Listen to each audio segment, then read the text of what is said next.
Hello guys, welcome once again back to my channel. Guys, आज की इस video में हम लोग रिसीट एंड पेमेंट अकाउंट के बारे में एक क्वेश्चन करेंगे, प्लस इसका जो फॉर्मेट है वो हम आप लोगों को समझाएंगे। गाइस का पार्ट 3 तक का वीडियो आ चुकी है। अगर आप लोगों ने नहीं देखी तो लिंक वीडियो के डिस्क्रिप्शन में आपको मिल जाएगी। वहाँ पे पार्ट 1, पार्ट 2 एंड पार्ट 3 का पूरा लिंक दिया हुआ है, वहाँ से आप देख लीजिएगा, क्योंकि अगर वो देखेंगे तभी एनपी आपको पूरा क्लियर होगा। उसमें मैंने फुल थ्योरी कॉन्सेप्ट क्लियर करा दिए हैं आप लोगों को। तो आज की इस वीडियो में हम लोग पढ़ेंगे रिसीट एंड पेमेंट अकाउंट का क्या फॉर्मेट है इसमें और क्या क्या आइटम्स इसमें शो नहीं होती है। तो गाइस, आपको पता ही है रिसीट एंड पेमेंट अकाउंट जो है वो एक कैश बुक है और ये एक बहुत ही सिंपल सा चीज़ है जो कोई भी कर लेगा। मतलब जैसे जो कैश का आइटम मिला उसको रिसीट में लिखो, जो कैश पे की उसे हम क्रेडिट साइड में पेमेंट साइड में लिख दिए। इतना ही करना है आपको। तो क्या है इसमें, पहला है आपको जो कभी भी मतलब इसमें बैलेंस दिया रहेगा, आपको जो स्टार्ट करना है टू बैलेंस बीडी से स्टार्ट करना है, लिखना है कैश इन हैंड इतना, कैश एट बैंक इतना, दोनों को शो करके आउटसाइड आप दिखा देंगे इस तरीके से, ठीक है। उसके बाद होता है सब्सक्रिप्शंस के बारे में आपको मैंने बता दिया सब्सक्रिप्शंस क्या होता है। सब्सक्रिप्शन हमें मिलती है इसीलिए हमने यहाँ पे लिखा रिसिप्ट साइड में। फिर होता है जनरल डोनेशन जो हमको मिलती है, जनरल हो या specific, receipt and payment account में दोनों ही आइटम आती है, क्योंकि ये कैश बेसिस पे बनाया जाता है। इसमें कैश से मतलब है हमको और किसी भी चीज़ से हमको मतलब नहीं है, ठीक है। फिर जनरल डोनेशन यहाँ पे आता है। फिर सेल ऑफ न्यूज़पेपर को बेच के जो पैसा मिला वो हमें यहाँ पे लिखनी होती है। फिर sale of old sport material जो भी हम बेच दिए वो भी यहाँ पे लिखनी होती है। फिर इंटरेस्ट ऑन फिक्स्ड डिपॉजिट, मतलब जो हमें फिक्स डिपॉजिट पे जो इंटरेस्ट मिलती है उसे हम यहाँ पे लिखते हैं। इन्वेस्टमेंट यहाँ पे लिखते हैं हम लोग। लॉकर रेंट जो है यहाँ पे हम लोग लिखते हैं। फिर टू सेल ऑफ स्क्रैप ये भी हम रिसिप्ट साइड में लिखते हैं। फिर टू मिसलिनियर रिसिप्ट ये भी हम यहाँ पे लिखते हैं। फिर टू लेगेसीज, जितना भी लेगेसीज होती है, लेगेसीज मतलब वसीयत, लाइक डोनेशन जैसे होती है वैसे ही ये भी होती है, तो लेगेसीज भी यहाँ पे आती है। फिर स्पेसिफिक डोनेशन, मैंने बोला था आपको स्पेसिफिक डोनेशन दो ठो होती है, एक जनरल डोनेशन, दूसरा स्पेसिफिक डोनेशन। जनरल डोनेशन मतलब कि कुछ भी उसमें नहीं बोला है, उसमें सिर्फ बोल दिया है कि ये डोनेशन है, आपको जो करना है करिए। लेकिन अगर स्पेसिफिक हुआ उसमें ये रहेगा कि डोनेशन फॉर बिल्डिंग, यही सब, डोनेशन फॉर बिलार्ड रूम, कुछ भी यहाँ पे लिखा रहेगा तो उसे बोलते हैं स्पेसिफिक डोनेशन, जो कि ये है, तो इसको भी हम यहाँ पे लिखेंगे। फिर सेल ऑफ इन्वेस्टमेंट जो यहाँ पर हम लिखेंगे, इन्वेस्टमेंट बेच के जो मिला वही सेल उसके बोलते हैं, तो उसको यहाँ पे हमको पैसा मिलेगा तो हम यहाँ पे लिखेंगे। फिर लाइफ मेंबरशिप हमें मिलती है इसीलिए हम लोग यहाँ पे लिखेंगे। फिर एंट्रेंस फ़ी, गाइस आपको पता है एंट्रेंस फ़ी का मतलब क्या होता है, एडमिशन फ़ी, तो यहाँ पे हम लोग लिखेंगे। अब बात कर लेते हैं पेमेंट साइड में कैसे क्या करना है। ये तो था डेबिट बैलेंस दिया था इसलिए हमने डेबिट साइड में लिखा। अगर क्रेडिट बैलेंस अगर बाई चांस दे दिया तो उसे हम लोग कहाँ पर लिखेंगे, यहाँ पर लिखेंगे बाय बैलेंस BD, जिसको बैंक ओवरड्राफ्ट बोलते हैं। फिर नेक्स्ट होता है वेजेस एंड सैलरीज जो हमें पे करना पड़ता है, इसीलिए हम लोग यहाँ पे शो करते हैं, ठीक है। फिर रेंट हमको पे करना पड़ता है इसलिए हम रेंट को पेमेंट साइड में लिखते हैं। फिर रेट्स एंड टैक्सेस, फिर रेट्स एंड टैक्सेस जो होती है उनको पे करना पड़ता है इसलिए हम लोग पेमेंट साइड में लिखते हैं। फिर इंश्योरेंस जो हो गया उसको भी हम पेमेंट करते हैं इसलिए यहाँ पे लिखते हैं। फिर प्रिंटिंग एंड स्टेशनरी ले लीजिए, वो भी हम लोग पे करते हैं। जितना भी आइटम है सब पे का है, बस आपको ये ध्यान रखना है इसमें आपको क्या क्या नहीं आना है। इसमें भी जो भी आउटस्टैंडिंग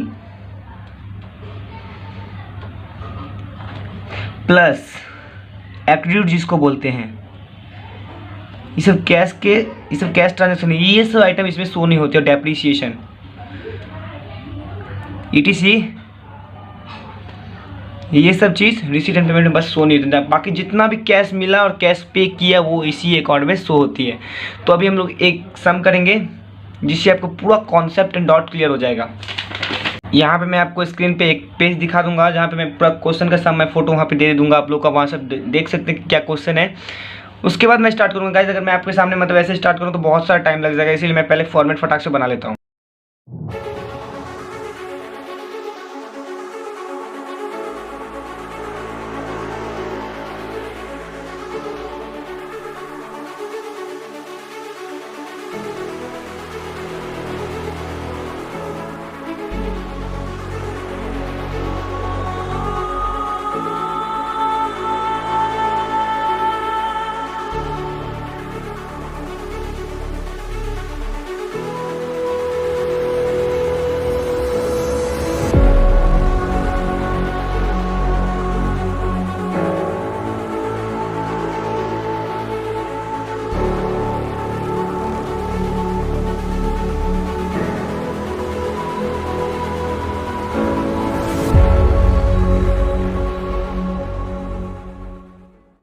और गाइस जिस बच्चे को डाउट है कि मतलब रिसिप्ट साइड में हम लोग रिसिप्ट का आइटम क्यों लिखते हैं, पेमेंट साइड में पेमेंट का आइटम क्यों लिखते हैं, उसमें मैं बोल दूं कि एसेट जो हमको मिलती है, एसेट क्या बैलेंस शो करती है, डेबिट बैलेंस शो करती है, इसीलिए हम लोग उसको डेबिट साइड में लिखते हैं, सीधा बात है।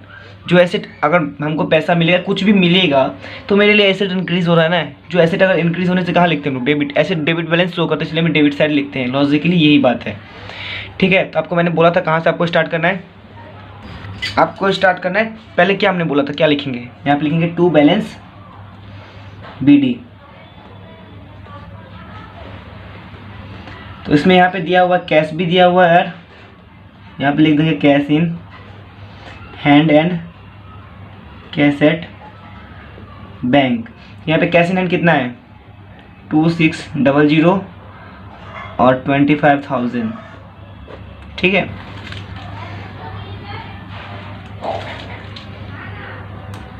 ठीक है, 27,600 ये होगा यहाँ पे।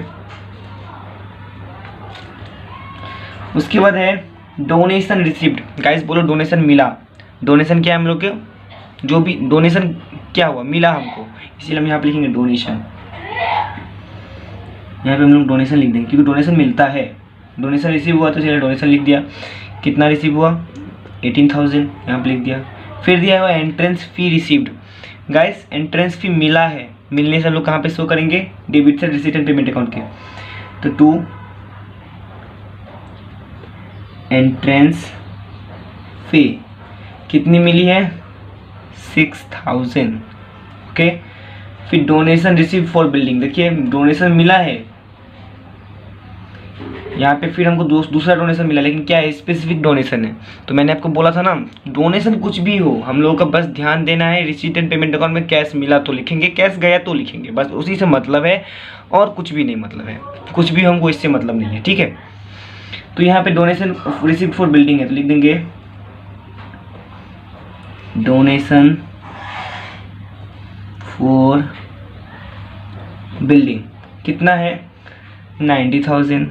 ओके, फिर ये सब्सक्रिप्शन मिला हमको, तो लिखेंगे सब्सक्रिप्शन।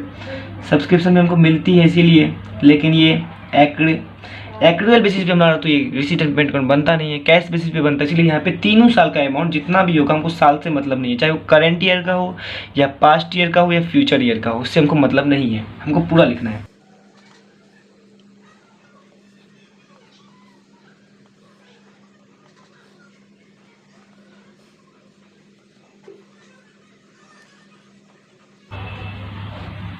फिर गाइस नेक्स्ट है फर्नीचर परचेज्ड। देखिए फर्नीचर खरीदा तो क्या हो रहा है, पैसा पे कर रहे हैं कि नहीं कर रहे हैं, कैश। यहाँ पे ध्यान दीजिए, फर्नीचर आ रहा है उस पर ध्यान मत दीजिए। फर्नीचर परचेज मतलब पैसा आप लोग पे कर रहे हैं, काम किस पे हो रहा है, पैसा से, पैसा पे ध्यान दीजिए। ठीक है, तो यहाँ पे क्या लिखेंगे, बाय फर्नीचर। नहीं, आप लोग कुछ बच्चे ये सोच रहे होंगे कि सर ने बोला कि जो भी एसेट इंक्रीज हो रहा है उसको डेबिट साइड लिख दो। एसेट इंक्रीज तो हो रहा है, लेकिन काम हम लोग किस पे कर रहे हैं, रिसीट एंड पेमेंट अकाउंट क्या है, कैश बुक है, कैश पे ध्यान देना है हमको। 18,000। ओके, फिर है रिपेयर ऑफ बिल्डिंग। बिल्डिंग के रिपेयर के लिए मिला, तो बिल्डिंग रिपेयर करेंगे तो ऑब्वियसली पैसा खर्चा होगा, तो हमारे पेमेंट हो गया। तो यहाँ पे लिखेंगे बाय बिल्डिंग रिपेयर। कितना है भैया, 1500। ओके, फिर रेंट रिसिप्ट है। गाइस पता है आपको रेंट मिलती है हम लोग को, हम लोग यहाँ पे लिखेंगे टू रेंट, 1500 ही है। ओके, उसके बाद वेजेस पे किया हम लोगों ने। ओके, बाय वेजेस कितना का पे किया, 6,000 का।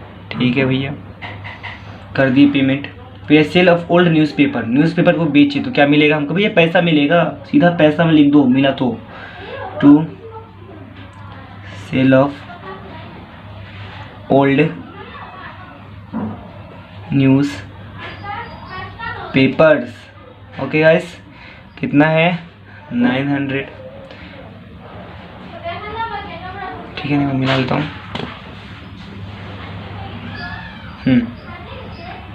उसके बाद देखिए गाइस, यहाँ पे दे दिए आउटस्टैंडिंग सैलरी। आपको पता है ना रिसीट एंड पेमेंट अकाउंट बस ये आइटम सब शो नहीं होती है। आउटस्टैंडिंग जो भी एक्रूड, आउटस्टैंडिंग, डेप्रीसिएशन, ये सब आइटम इसमें शो नहीं होती, तो ये हमको लिखना ही नहीं है आउटस्टैंडिंग। ओके, फिर स्टेशनरी परचेज। गाइस स्टेशनरी खरीदा पैसा ऑब्वियसली जा रहा है, पेमेंट कर रहे हैं तो लिख दो बाय स्टेशनरी परचेज्ड। ओके, कितना का परचेज किया भैया? 1500 रुपये का, ठीक है। फिर डेप्रीसिएशन ऑन फर्नीचर। देखिए गाइस, फिर डेप्रीसिएशन दे दिया। डेप्रीसिएशन दे दिया तो समझ लो आप depreciation item receipt and payment account में शो नहीं होता है। फिर salaries paid for the year. इस साल में सैलरी को पे किया, ठीक है कर दो। इस साल दे किसी साल के, उससे हमको मतलब नहीं है भैया, तो लिख दो बाय सैलरीज 10,500, 10,500 रुपये। फिर है रेंट रिसीव्ड फ्रॉम ऑडिटोरियम। ये भी रेंट है लेकिन ऑडिटोरियम के लिए मिला है, उससे हमको मतलब नहीं है। हमको मिला तो लिख दो सीधा टू रेंट फॉर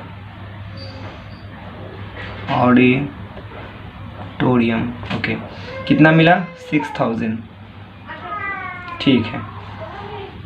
उम्मीद करता हूँ कि आपको यहाँ तक तो पूरा क्लियर है, डाउट्स अभी तक तो जहाँ तक आपने देख लिया। फिर है salaries paid in advance. Advance में सैलरी पे कर दी, जैसे भी पे करी, पे तो किया ना, लिख दो यहाँ पे बाय सैलरीज पेड। कितना पे किया?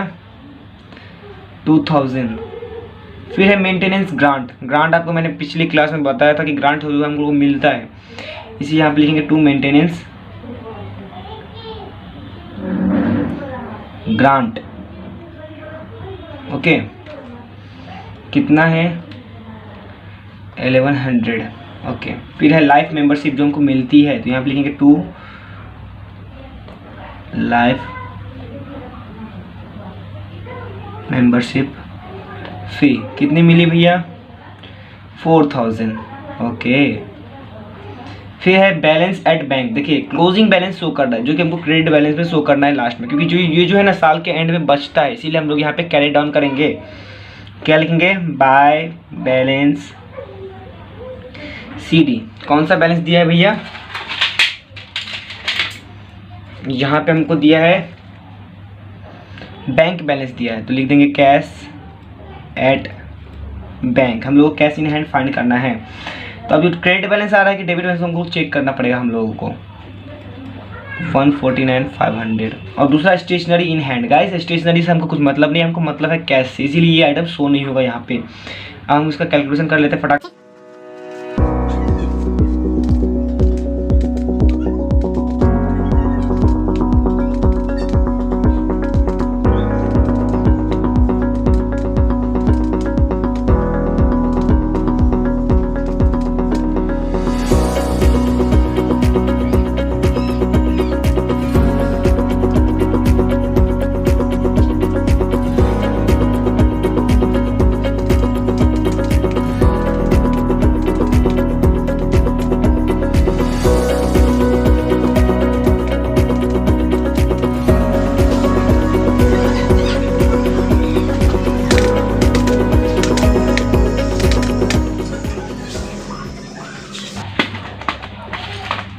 गाइस आपको इस चीज़ पे ध्यान देना है। हम लोग का कैश इन हैंड कितना निकला? 2100 रुपये निकला। इस पे ध्यान देना है आपको, 2100 निकला, दोनों को जोड़ के यहाँ पे हम लोग को शो कर देना है। ये क्रेडिट बैलेंस निकला, क्योंकि डेबिट साइड जो था हम लोग का एसेट जो है वो इंक्रीज हो गया और ये कम हो गया, इसीलिए हमको यहाँ पे कैश इन हैंड ऐसा निकला। अगर इस साइड निकला, अगर डेबिट बैलेंस हम लोग का शो होता, ये जो कैश इन हैंड निकला, अगर डेबिट बैलेंस शो होता, मतलब ये ज़्यादा हो जाता और ये कम हो जाता, तो क्या हम लोग लिखते हैं यहाँ पे बैंक ओवरड्राफ्ट लिखते। लिखिए यहाँ पे भी लिखते बाय बैलेंस CD, लेकिन कैश इन हैंड जगह पर क्या लिखते? Bank overdraft. ओवरड्राफ्ट का मतलब ये होता है कि बैंक से कुछ ज़्यादा पैसा ले लिए, जितना लेना था उससे ज़्यादा ले लिए, उसे ही बोलते हैं बैंक ओवरड्राफ्ट। ठीक है, तो गाइस उम्मीद करता हूँ कि आपको यहाँ तक का जो वीडियो है, यहाँ तक पूरा आपको अच्छे से समझ में आया। अगर समझ में नहीं है तो प्लीज़ कमेंट करिए। गाइस ये न्यू यूट्यूब चैनल है, तो उसमें थोड़ा सा हो सकता है आपको कुछ इश्यू हो, क्योंकि हम लोग बोर्ड पे सेंटर पे पढ़ाया करते थे, तो अगर हम लोग को यहाँ पे प्रॉब्लम हो रहा है तो आप लोग कमेंट करेंगे, तो मैं आपका प्रॉब्लम को फेस करके उसे सॉल्व करने की कोशिश करूँगा। So guys please like share and subscribe please. इतना अच्छे से मतलब आपको सब मतलब सिखाया हूँ, मतलब देखता अगर कुछ भी प्रॉब्लम होता है ना, मतलब कुछ भी एनीथिंग, मतलब अकाउंट से, बिजनेस से, या इंग्लिश से, या उल्टी से। मेरा भाई है एक तो विशाल पाल है, हम दोनों मिलके ये चैनल खोले हैं इसी के लिए, क्योंकि हम दोनों के पास ना पूरा बुक है, मतलब पूरा बुक हम चाहते हैं कि आप लोगों को सॉर्ट आउट करके मतलब पूरा बुक सॉल्व करवा दे। तो गाइज़ अगर आप लोग सपोर्ट करेंगे तो ऐसी वीडियो आती रहेगी। तो आप लोगों का चैनल है, प्लीज़ इस पर कृपया करिए। आप लोग कुछ ज़्यादा हिंदी हो गया। So thank you for watching this video guys. चलिए मिलते हैं आपको नेक्स्ट वीडियो में।